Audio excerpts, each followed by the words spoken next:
Sa isang tahimik na baryo sa bayan ng Paete, Laguna, lumaki sina Miranda at Arnold na parang iisang anino, magkasabay sa lahat ng yugto ng kanilang buhay. Mula pagkabata, magkapitbahay na sila. Tuwing hapon, sabay sila naglalaro sa ilalim ng puno.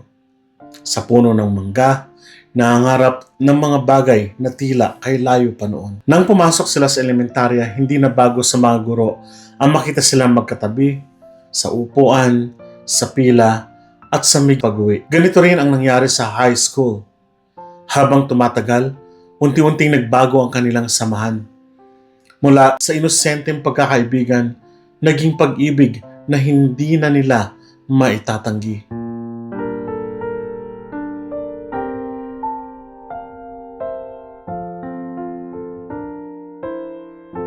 Parang tayo na lang lagi, sabi minsan ni Miranda habang nakaupo sila sa gilid ng ilog. Ngumiti si Arnold. Siguro kasi tayo talaga hanggang sa dulo. Dinala nila ang pangakong iyon hanggang sa kolehiyo. Pareho sila nag-aral sa Philippine Normal University sa Manila. Kumuha ng kursong PS Elementary Education. Sa gitna ng ingay, ng lungsod at hirap ng pag-aaral, sila pa rin ang sandalan ng isa't isa. Magkasabay silang nag-aaral sa library, sabay kumakain ng mumurahing pagkain at sabay nangangarap na maging guro sa kanilang baryo balang araw. Ngunit habang papalapit ang pagtatapos, may mga bagay na unti-unting nagbabago. Naging masabala si Arnold sa mga oportunidad sa lungsod, mga seminar, koneksyon at pangarap na mas malaki kaysa simpleng buhay sa Paete. Si Miranda naman ay nananatiling nakapako sa pangarap nilang dalawa, ang bumalik sa baryo at magturo sa mga batang tulad nila noon. Hindi mo ba gusto mag-stay dito sa Manila? Tanong ni Arnold isang gabi. Umiling si Miranda. Gusto kong bumalik. Doon ako masaya. Doon tayo nanggaling. Napabuntong hininga si Arnold, pero parang hindi na ako doon babalik. Doon nagsimulang mabasag ang kanilang mga pangako. Pagkatapos ng graduation, habang suot nila ang kanilang toga, pareho nilang alam na may kailangang bitawan. Siguro, hindi tayo para sa isa't isa. Mahina ngunit malinaw na sabi ni Miranda. Tahimik si Arnold. Sa unang pagkakataon, wala siyang masagot. Naghiwalay sila ng landas. Naghiwalay sila ng walang galit, walang sigawan, kundi man mabigat na pagtanggap na hindi lahat ng sabay nagsimula ay sabay din magtatapos.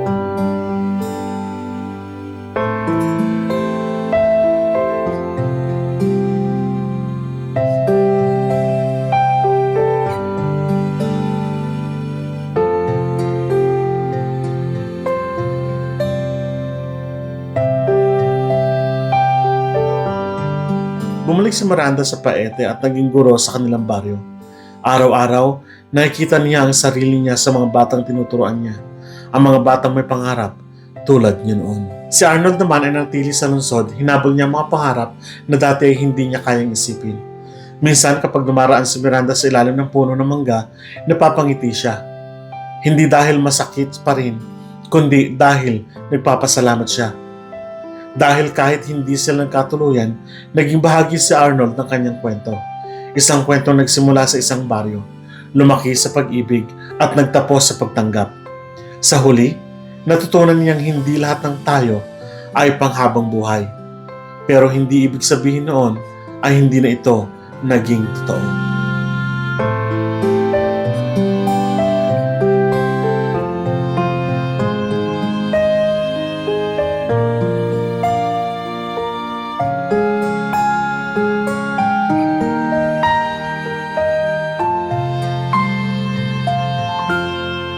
Tagpuan nila kalaunan ang tunay na dahilan ng kanilang paghiwalay. Hindi dahil nawala ang pangarap o pagmamahal, kundi dahil pareho nilang piniling unahin ang kanilang mga pangarap sa buhay. Tinahak ni Arnold ang landas na papalayo sa nakasanayan. Nagtungo siya sa Thailand upang magturo bilang English teacher. Sa bagong kapaligiran, natutunan niyang maging isang matatag, mas bukas sa pagbabago at mas kilalanin ang sarili. Doon niya nakilala si Vanessa, isang kapwa Filipina teacher. Tulad niya, dala rin nito ang mga pangarap at sakripisyong iniwan sa Pilipinas. Naging mabilis ang kanilang pagkakaunawaan Parang matagal na silang magkaibigan kahit bagong magkakilala pa lamang.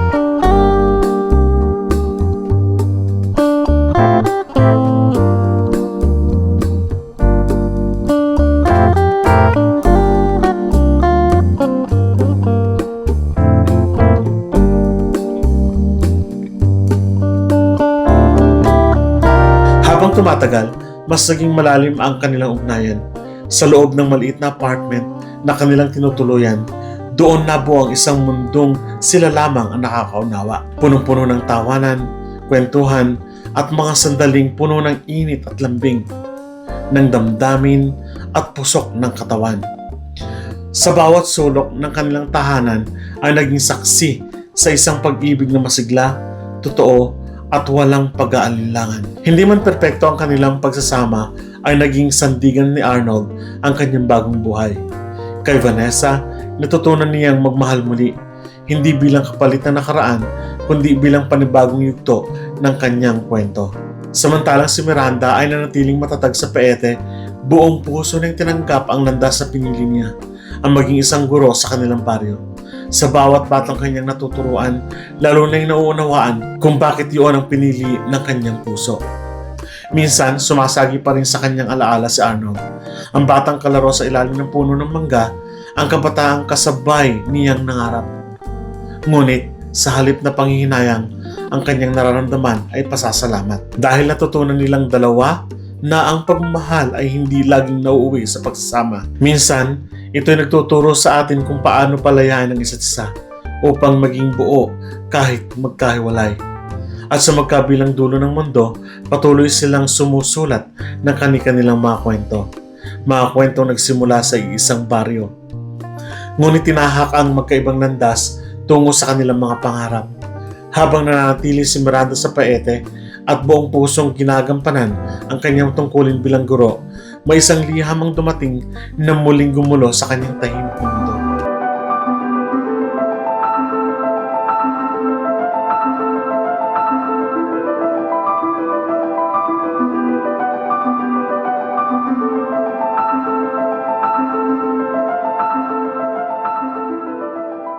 Ito ay mula kay Tita Belen, ang nakatatandang kapatid ng kanyang ina na si Benita, na matagal lang naninirahan sa Canada. Sa liham, inanyayahan siya nitong subukan ang mas malawak na oportunidad sa ibang bansa.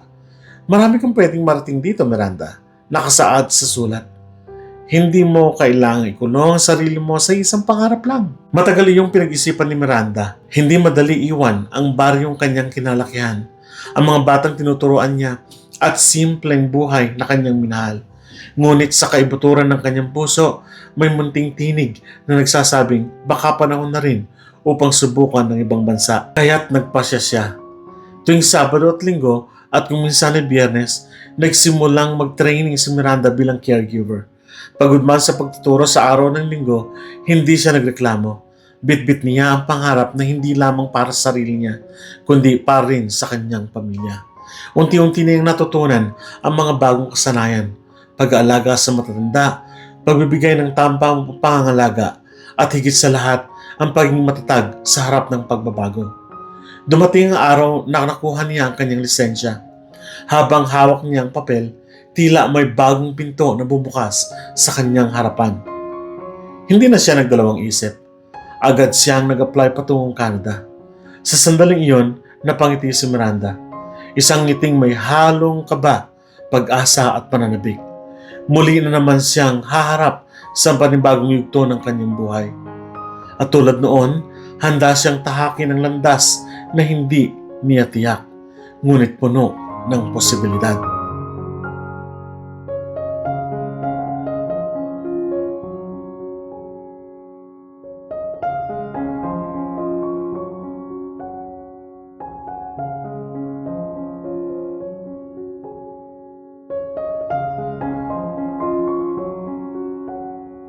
Samantala, sa Thailand, patuloy ang masigla at malapit na pagsasama ni Arnold at Vanessa. Sa mga panahong iyon, tila sapat na ang kanilang mundo. Isang tahimik ngunit punong-puno ng damdamin na tahanan. At isang ugnayan na tila walang puwang at pag-aalinlangan. Ngunit gaano kainit ang isang simula, may mga damdaming hindi kayang takasan. Isang gabi, habang tahimik sila nakaupo, nabasag ang katahimikan.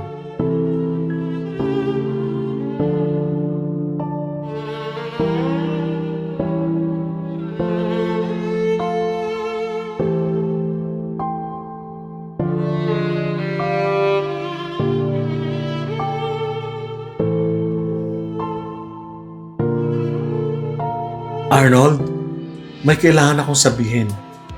Mahina ang ngunit patatag na wika ni Vanessa. Doon niya inamin ang matagal na niyang kinikimkim. Ang pagbabalik ng kanyang damdamin para sa kanyang dating kasintahan na si Mike, na ngayon ay isang principal na sa dati niyang paaralan sa Pilipinas.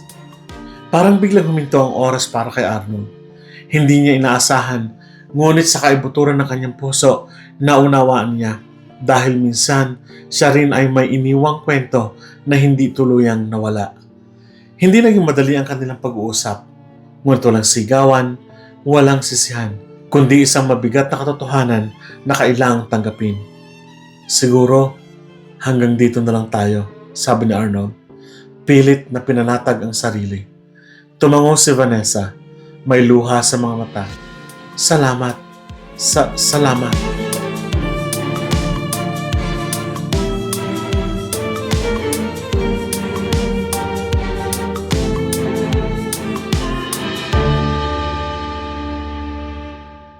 At sa isang tahimik na pamamaalam, tuluyan silang naghiwalay ng landas. Umuwi sa Vanessa ng Pilipinas, dala ang pag-asang muling mabuo ang ugnayan nila ni Mike. Si Arnold naman ay muling nagsimula. Tinanggap niya ang isang oportunidad papuntang Dubai. Ngunit hindi nagtagal, nagpasa siyang mag-cross country hanggang sa makarating sa Alberta, Canada. Doon nagsimula siyang muli bilang isang daycare teacher.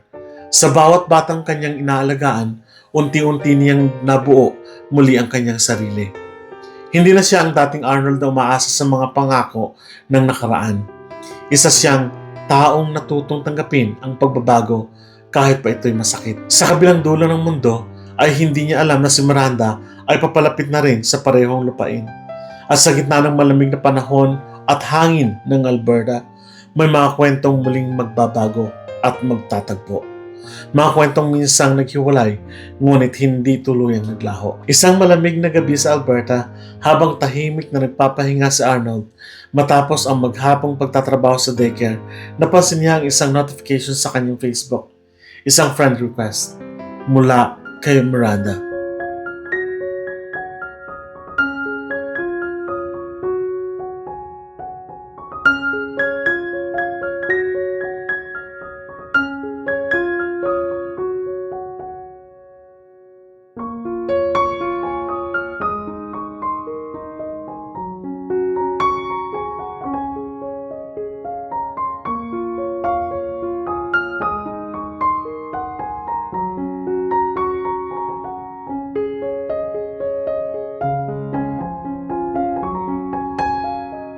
Saglit siyang natigilan. Ilang taon na rin ang lumipas. Maraming nangyari, maraming nagbago. Ngunit sa isang pindot, tila bumalik ang lahat. Tinanggap niya ito. Hindi nagtagal, sinilip niya ang profile ni Miranda. At doon niya nalaman na sa Canada na rin pala ito. Mula sa Ontario, kung saan siya unang nanirahan kasama ang kanyang tiya Belen, ay nakalipat na rin pala ito sa Calgary. Napangiti si Arnold, may halong kaba. Nag-message siya. Hindi rin nagtagal, nagpalitan sila ng mga salita. Sa unay simpleng kamustahan hanggang sa napunta sa mas malalim na usapan.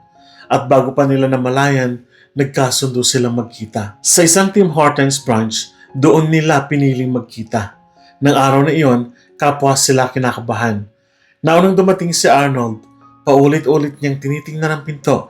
Tila ba umaasang sa bawat bukas ito ay makikita na niya ang isang pamilyar na mukha mula sa kanyang nakaraan. At pagkatapos, pumasok si Miranda. Parang tumigil ang mundo. Ilang segundo silang nagkatitigan.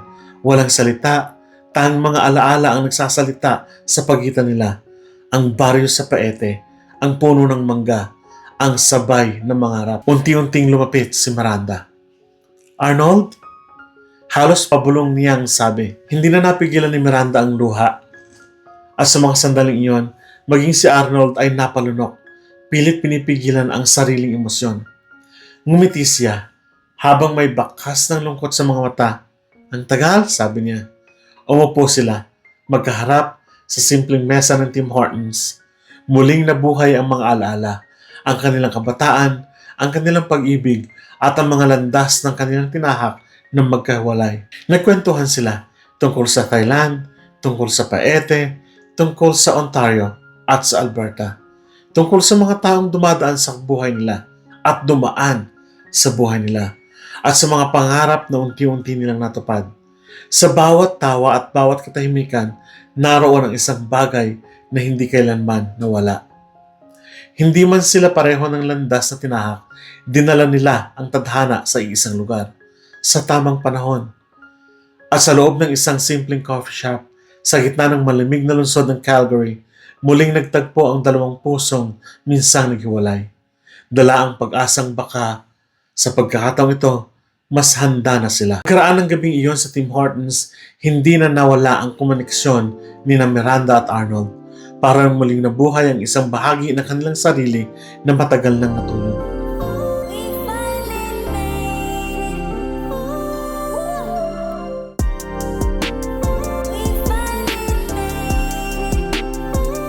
Kalipas ang ilang araw, muli silang nagkita. Ngunit sa pagkakataong ito, hindi na sa isang pampublikong lugar, kundi sa apartment na ni Arnold. May kaba, may pananabik, at higit sa lahat, may mga damdaming matagal nang kinikimkim.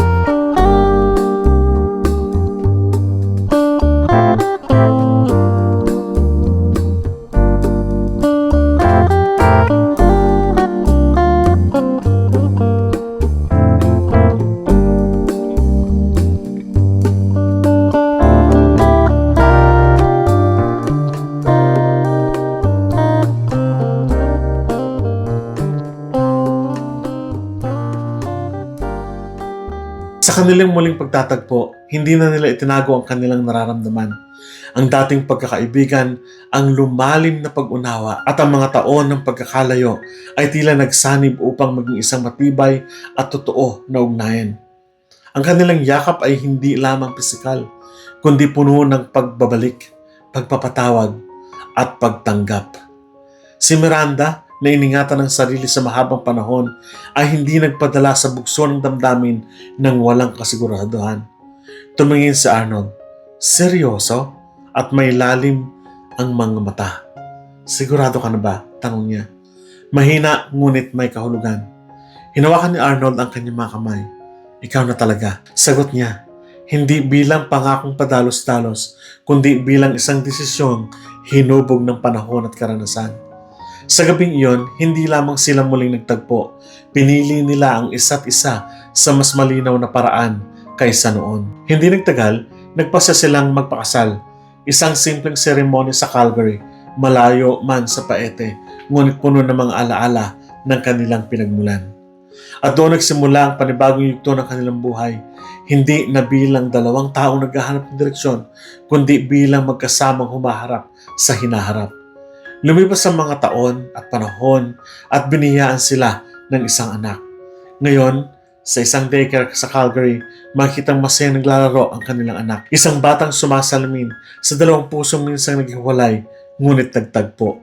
Minsan habang pinagmamasdan nila ang kanilang anak, napangiti si Miranda.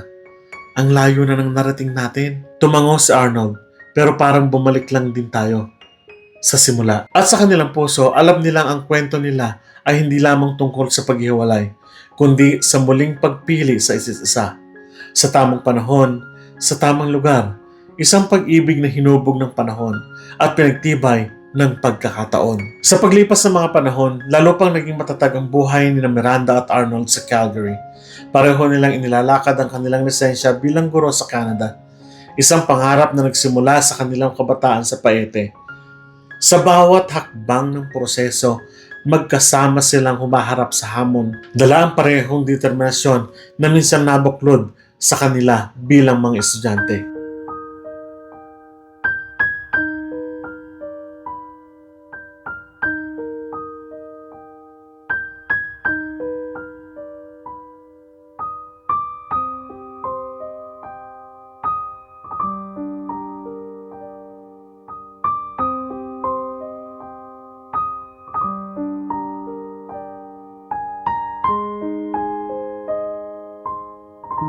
Habang hinihintay ang katuparan ng panibagong pangarap na iyon, patuloy silang nagtatrabaho at nag-iipon. Nakabili sila ng bahay at lupa sa Pilipinas, isang munting bakasyonan na paalala sa kanilang pinagmulan, isang lugar kung saan maaari silang bumalik kasama ang kanilang anak, upang muling maranasan ang payak ngunit masayang buhay sa baryo. Hindi rin nila nakalimutan ang kanilang mga magulang. Sa tulong nila, natustusan ang mapangailangan ng kanilang pamilya at kalaunan, naipasyal at naipunta rin nila ang kanilang mga magulang sa Canada. Sa muling pagkikita, dama ang saya at pagmamalaki. Mula sa simpleng pangarap, naging realidad ang lahat. Samantala, si Vanessa ay natagpuan na rin ang sarili niyang kapayapaan. Nagbalik siya sa piling ng kanyang dating kasintahan na si Mike, na ngayon ay kanya ng asawa. May anak na rin sila at namumuhay ng payapa at masaya. Malayo man sa naging bahagi niya sa buhay ni Arnold, ngunit buo sa sarili niyang kwento. At sa huli, tila lahat ay nauwi sa tamang lugar. Sina Miranda at Arnold, mula sa dalawang batang nangangarap sa ilalim ng puno ng mangga sa Paeta, Laguna, ay ngayong magkasama ng hinaharap ang buhay sa ibang bansa bilang mag-asawa, bilang mga magulang, at bilang mga taong hindi sumuko sa kanilang mga pangarap. Si Vanessa naman, isang paalala na hindi lahat ng pagmamahal ay panghabang buhay, ngunit maaaring magdala sa atin sa tamang taong nakalaan para sa atin. Sa bawat kwento nila, iisa ang mensahe. Ang buhay ay hindi palaging tuwid ng landas. May mga liko, may mga paghihiwalay, at may mga muling pagtatagpo. Ngunit sa tamang panahon, ang bawat puso ay makakatagpo ng kanyang tahanan. Sa kanilang mga kwento, natagpuan nila ito.